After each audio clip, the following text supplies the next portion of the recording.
জয় গুরু। ইষ্টপ্রাণ দাদা ও মায়েরা, আজ ইষ্ট প্রসঙ্গে জেনে নেব এই বিজ্ঞপ্তি সৎসঙ্গ দেওঘর ধাম থেকে এসেছে। কবে এসেছে ভিডিওর শেষ দিকে জেনে নেব।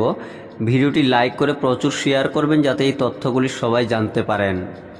উৎসব উপলক্ষে অ্যাকোমোডেশনের বিজ্ঞপ্তি এপ্রিল 2026 থেকে মার্চ 2027 পর্যন্ত সৎসঙ্গ আশ্রম দেওঘরে অনুষ্ঠিতব্য উৎসবগুলিতে ভক্তদের আগমনের জন্য প্রি বুকিংয়ের সুবিধার্থে একটি তালিকা প্রস্তুত করা হয়েছে, যাতে উৎসবের তারিখ এবং বুকিংয়ের সময়সীমা দেওয়া হয়েছে।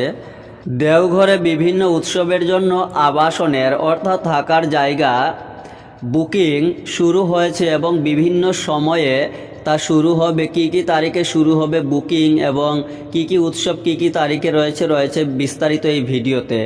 শ্রী শ্রী আচার্যদেবের জন্মতিথি উৎসব 26শে জুন 2026। অ্যাকোমোডেশন বুকিংয়ের সময়সীমা 20শে এপ্রিল থেকে 15ই মে 2026। জুলাই ঋত্বিক সম্মেলন 11 ও 12 জুলাই 2026। অ্যাকোমোডেশন বুকিং 20শে মে থেকে 15ই জুন 2026। শ্রী শ্রী বড়মার জন্মতিথি উৎসব 10ই আগস্ট 2026।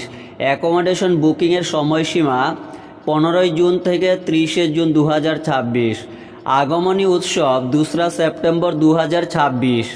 অ্যাকোমোডেশনে বুকিং 10ই জুলাই থেকে 25শে জুলাই 2026। শ্রী শ্রী ঠাকুরের জন্মতিথি উৎসব 20শে সেপ্টেম্বর 2026। অ্যাকোমোডেশন বুকিং শুরু হবে 20শে জুলাই, চলবে 15ই আগস্ট 2026 পর্যন্ত।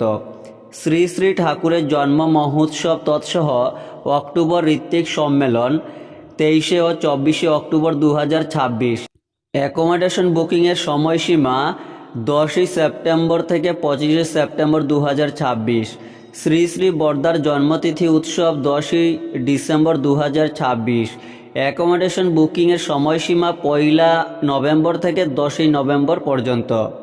শ্রী শ্রী বর্দার জন্ম মহোৎসব তৎসহ ডিসেম্বর ঋত্বিক সম্মেলন 31শে ডিসেম্বর 2026 ও 1 জানুয়ারি 2027। অ্যাকোমোডেশন বুকিং 10ই নভেম্বর থেকে 25শে নভেম্বর 2026। বনভোজন উৎসব 9 জানুয়ারি 2027। অ্যাকোমোডেশন বুকিং 10ই ডিসেম্বর থেকে 20শে ডিসেম্বর 2026 পর্যন্ত। দোল উৎসব 22শে মার্চ 2027। অ্যাকোমোডেশন বুকিং 5ই ফেব্রুয়ারি থেকে 15ই ফেব্রুয়ারি 2027 পর্যন্ত। জয় গুরু।